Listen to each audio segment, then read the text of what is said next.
ദൈവത്തിൻ്റെ അതിപരിശുദ്ധമായ നാമം വാഴ്ത്തപ്പെടുമാറാകട്ടെ. പുറപ്പാട് പുസ്തകം 33-ാം അധ്യായത്തിൻ്റെ 11-ാമത്തെ വാക്യം ഒന്ന് വായിച്ചട്ടെ. ഒരുവൻ തൻ്റെ സ്നേഹിതനോട് സംസാരിക്കുന്നത് പോലെ യഹോവ മോശയോട് അഭിമുഖമായി സംസാരിച്ചു. പിന്നെ അവൻ പാളയത്തിലേക്ക് മടങ്ങി വന്നു. അവൻ്റെ ശുശ്രൂഷക്കാരനായ നൂൻ്റെ പുത്രനായ യോശുവ എന്ന യുവാവോ കൂടാരത്തെ വിട്ടുപിരിയാതിരുന്നു. ഇതിൻ്റെ രണ്ടാമത്തെ ഭാഗമാണ് നമ്മൾ ഇന്നത്തെ ചിന്തയ്ക്കെടുക്കാൻ പോകുന്നത്. ഒരു മനുഷ്യൻ തൻ്റെ സ്നേഹിതനോട് സംസാരിക്കുന്നത് പോലെ യഹോവ മോശയോട് അഭിമുഖമായി സംസാരിച്ചു. അതിനുശേഷം മോശ പാളയത്തിലേക്ക് മടങ്ങിപ്പോകും. എന്നാൽ അവൻ്റെ ശുശ്രൂഷക്കാരനും നൂൻ്റെ പുത്രനുമായ യോശുവ എന്ന യുവാവ് കൂടാരത്തെ വിട്ട് പിരിഞ്ഞില്ല. ഈ യോശുവ എന്നും ഒക്കെ വിവിധ ബൈബിളുകളിൽ എഴുതിയിട്ടുണ്ട്. ഈ യോശുവ നൂൻ്റെ മകനായിരുന്നു എന്ന് മാത്രമല്ല, ഈ മോശയുടെ ശുശ്രൂഷകനായി കൂടെ നിന്ന ആളാണ്. ഇപ്പം നൂജൻ സഭകളിലെയൊക്കെ തെളിച്ച് പറഞ്ഞാൽ അടിമ ശുശ്രൂഷകരോട് ഞാനൊന്ന് വിട്ടു പറയാൻ ആഗ്രഹിക്കുന്നു. ഇവിടെ പറയുന്നത് യോശുവ കൂടാരത്തെ വിട്ടു പിരിഞ്ഞില്ല എന്നാണ് ഇവിടെ എഴുതിയേക്കുന്നത്, അല്ലാതെ മോശയെ വിട്ടു പിരിഞ്ഞില്ല എന്നല്ല എഴുതിയേക്കുന്നത്. ഈ കൂടാരം എന്നത് സമാഗമന കൂടാരത്തെക്കുറിച്ചാണ് പറയുന്നത്. ദൈവത്തിൻ്റെ സാന്നിധ്യം ഇറങ്ങി വരുന്ന കൂടാരത്തെ വിട്ടുപിരിഞ്ഞില്ല. ഈ കാലഘട്ടത്തിൽ എങ്ങനെയാണ് എന്ന് ചോദിച്ചാൽ വചനത്തെയും അഭിഷേകത്തെയും വിട്ടുപിരിഞ്ഞില്ല എന്നാണ് വ്യക്തമായി മനസ്സിലാക്കേണ്ടത്. നേതാവിനെ സേവിക്കേണ്ട എന്നല്ല പറയുന്നത്, പക്ഷേ നേതാവല്ല ദൈവം, ദൈവത്തെയാണ് സേവിക്കേണ്ടത് എന്നാണ് വ്യക്തമായിട്ട് നമ്മൾ മനസ്സിലാക്കേണ്ടത്. 33-7 വായിച്ചേ. മോശ കൂടാരം എടുത്ത് പാളയത്തിന് പുറത്ത് ദൂരെ അടിച്ചു. അതിന് സമാഗമന കൂടാരം എന്ന് പേരിട്ടു. യഹോവയെ അന്വേഷിക്കുന്നവരെല്ലാം പുറപ്പെട്ട് പാളയത്തിന് പുറത്തുള്ള സമാഗമന കൂടാരത്തിലേക്ക് ചെന്നു. അവിടെ എഴുതിയേക്കുന്നത്, ആ ബൈബിളിൽ അങ്ങനെ എഴുതിയേക്കുന്നു, ഈ ബൈബിളിൽ ഇങ്ങനെ എഴുതുന്നു: പാളയത്തിന് വെളിയിൽ അകലെയായി മോശ ഒരു കൂടാരം അടിച്ചിരുന്നു. അതിന് സമാഗമന കൂടാരം എന്ന് പേരിട്ടു. യഹോവയെ അന്വേഷിക്കുന്നവരെല്ലാം പാളയത്തിന് പുറത്ത് സമാഗമന കൂടാരത്തിലേക്ക് പോയിരുന്നു. അതായത് ഈ ഇസ്രായേൽ ജനം മരുഭൂമിയിലൂടെയുള്ള യാത്രയിൽ അവിടെ ഇങ്ങനെ ഇവർ പാളയം അടിച്ച് താമസിക്കുമ്പോൾ മോശ ഈ ദൈവ സാന്നിധ്യം ഇറങ്ങി വരാൻ വേണ്ടിയിട്ടുള്ള ഒരു സ്ഥലമായി സമാഗമന കൂടാരം എന്ന പേരിൽ ഒരു ടെൻറ്റ് അല്ലെങ്കിൽ ഒരു കൂടാരം പാളയത്തിൽ നിന്ന് കുറച്ച് ദൂരെ എന്ന് പറഞ്ഞാൽ മനോഹരമായ വൃത്തിയുള്ള ഒരു സ്ഥലത്ത് കൂടാരം അടിച്ചിരുന്നു.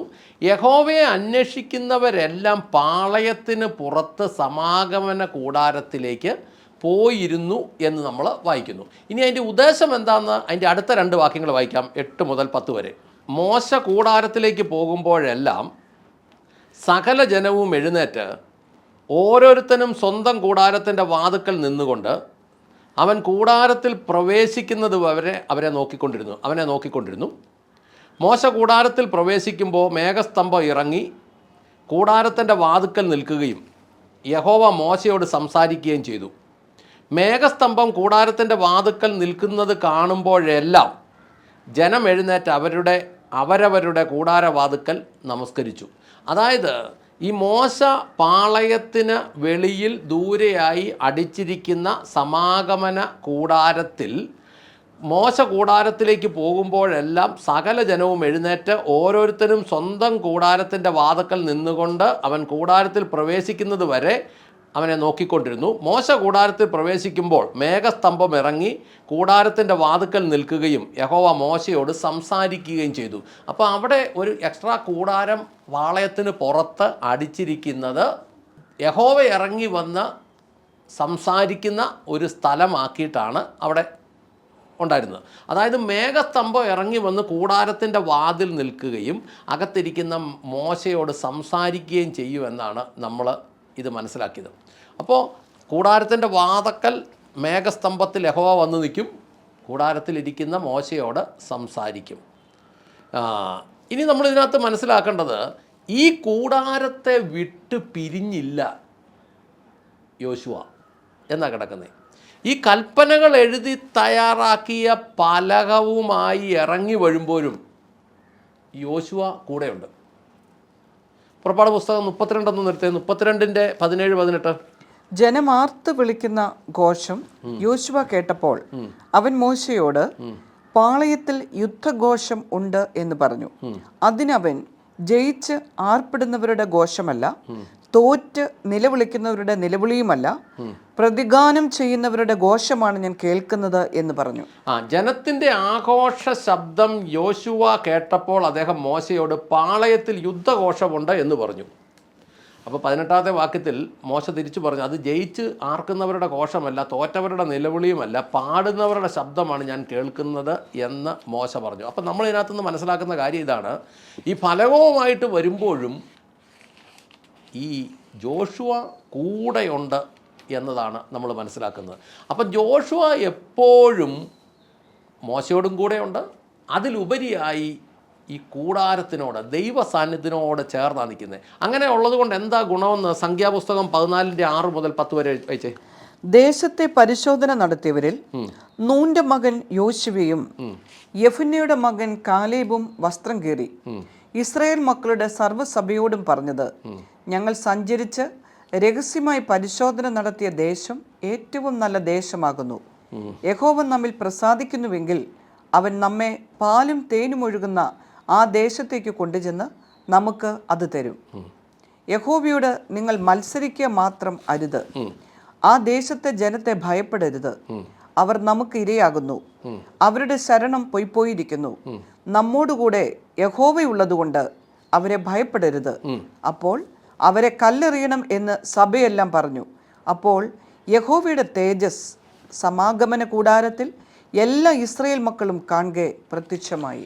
അതായത് ഇവർ പോയി ചെന്ന് കയറേണ്ട സ്ഥലത്തെ ആളുകൾ ശക്തരാണ്, കോട്ടകളുണ്ട്, അങ്ങനെയാണ് എന്നൊക്കെ മനസ്സിലായി കഴിഞ്ഞപ്പോൾ, പോയിട്ട് വന്ന ആളുകൾ വിവിധങ്ങളായ അഭിപ്രായം പറഞ്ഞപ്പോൾ അതിനെയെല്ലാം എതിർത്തിട്ട് യോശുവയും കാലേബും പറഞ്ഞു, യഹോവ നമ്മളിൽ പ്രസാദിക്കുന്നുവെങ്കിൽ അവിടുന്ന് പാലും തേനും ഒഴുകുന്ന ദേശമായ ആ ദേശത്തേക്ക് നമ്മളെ കൊണ്ടുചെന്നത് നമുക്ക് തരും.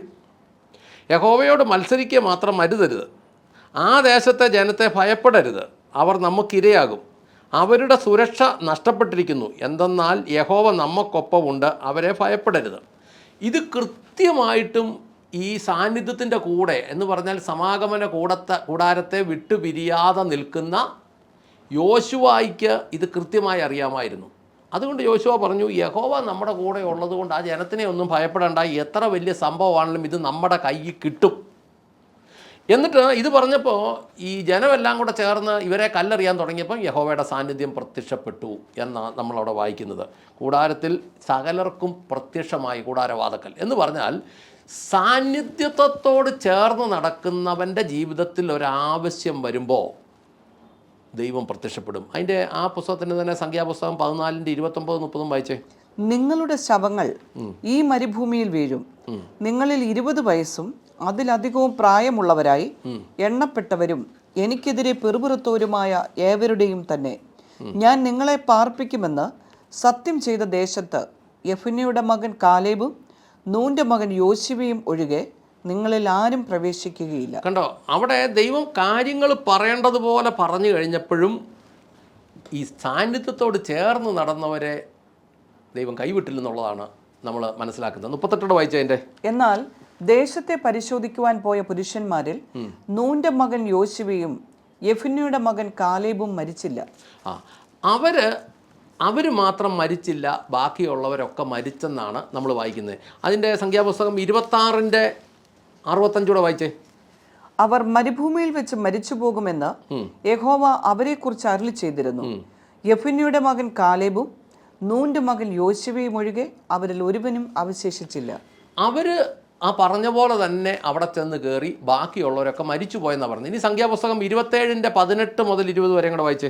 യഹോവ മോശയോട് കൽപ്പിച്ചത്, നൂന്റെ മകനായ എന്റെ ആത്മാവുള്ള പുരുഷനായ യോശുവയെ വിളിച്ച് അവന്റെ മേൽ കൈവച്ച് അവനെ പുരോഹിതനായ എലെയാസാറിന്റെയും സർവ്വസഭയുടെ മുൻപാകെ നിർത്തി അവർ കാണെ അവന് ആജ്ഞ കൊടുക്കുക. ഇസ്രയേൽ മക്കളുടെ സഭയെല്ലാം അനുസരിക്കേണ്ടതിന് നിന്റെ മഹിമയിൽ ഒരംശം അവന്റെ മേൽ വെക്കണം. അപ്പോൾ അവരെ അങ്ങോട്ട് അഭിഷേകം ചെയ്തു. പിന്നീട് അതായത് ചേർന്ന് നടന്നവരെ സമയമായപ്പോൾ അഭിഷേകം ചെയ്തു. 27-23 വായിച്ചേ. അവന്റെ മേൽ കൈവച്ച് യഹോവ മോശെ മുഖാന്തരം കൽപ്പിച്ചതുപോലെ അവന് ആജ്ഞ കൊടുത്തു. ഈ ബൈബിളിൽ എഴുതിയേക്കുന്ന യഹോവ മോശയോട് നിർദ്ദേശിച്ച പ്രകാരം അവൻ്റെ മേൽ കൈവച്ച് അധികാരം കൊടുത്തു എന്നാണ് അവിടെ എഴുതിയേക്കുന്നത്. ഈ ന്യായാധിപന്മാരുടെ പുസ്തകം 2-ാം അധ്യായത്തിൻ്റെ 7-ാം വാക്യത്തിൽ ഇങ്ങനെ പറയുന്നു: യോശുവായുടെ ജീവിതകാലത്തും അവന് ശേഷം ജീവിച്ചിരുന്നവരും യഹോവ ഇസ്രയേലിന് ചെയ്ത മഹാപ്രവൃത്തികളൊക്കെയും നേരിട്ട് കണ്ടിട്ടുള്ളവരുമായ മൂപ്പന്മാരുടെ കാലത്തും ജനം യഹോവയെ സേവിച്ചു. ഇതിനകത്ത് നമ്മൾ മനസ്സിലാക്കേണ്ടത് ഒറ്റ കാര്യം ഇതേ ഉള്ളൂ: വ്യക്തിപരമായ ഒരു കൂട്ടിമുട്ടൽ, ഒരു എൻകൗണ്ടർ. പല ദേവദാസന്മാരും പലപ്പോഴും പറയുന്ന ഒരു കാര്യമാണ്, ഒരു മനുഷ്യൻ്റെ ജീവിതത്തിൽ ദൈവവുമായി ഒരു വ്യക്തിപരമായ ഒരു കൂട്ടിമുട്ടൽ ഉണ്ടായാൽ അവർ പിന്നെ യഹോവയുടെ സാന്നിധ്യത്തെ വിട്ടു പിരിയല. അവരെ സമയമാകുമ്പോൾ ദൈവത്തിൻ്റെ വേലയ്ക്കായി അഭിഷേകം ചെയ്യുകയും അവർക്കെതിരെ ഒരുവൻ നിൽക്കാൻ ദൈവം അനുവദിക്കുകയും ചെയ്യുകയില്ല. അങ്ങനെയാണെങ്കിൽ പ്രാർത്ഥിക്കാം, യഹോവയുടെ സാന്നിധ്യത്തെ വിട്ടു പിരിയരുത്. സ്വർഗസ്ഥനായ ഞങ്ങളുടെ നല്ല പിതാവേ, ഞങ്ങളുടെ കർത്താവായ യേശു ക്രിസ്തുവേ, പരിശുദ്ധാത്മാവായി ഞങ്ങളുടെ നല്ല ദൈവമേ, നല്ല ദിവസത്തിനായി വചനത്തിനായി ഞങ്ങൾ നന്ദി പറഞ്ഞ് പ്രാർത്ഥിക്കുന്നു. അങ്ങയുടെ സാന്നിധ്യത്തെ വിട്ടുപിരിയാതെ നിൽക്കുവാൻ കർത്താവേ, അത് മനുഷ്യരുടെ പ്രീതിക്കപ്പുറം ദൈവത്തിൻ്റെ പ്രീതിക്കനുസരിച്ച് മുന്നോട്ട് പോകുവാൻ കർത്താവേ, എന്നെ ശ്രമിക്കുന്ന ഓരോരുത്തരെയും അങ്ങ് ബലപ്പെടുത്തണമേ എന്ന് പ്രാർത്ഥിക്കുന്നു. അങ്ങ് പ്രാർത്ഥന കേട്ട് അനുഗ്രഹിച്ച കൃപയ്ക്ക് നന്ദി. യേശു ക്രിസ്തുവിൻ്റെ ധന്യമുള്ള നാമത്തിൽ തന്നെ. ആമേൻ, ആമേൻ, ആമേൻ.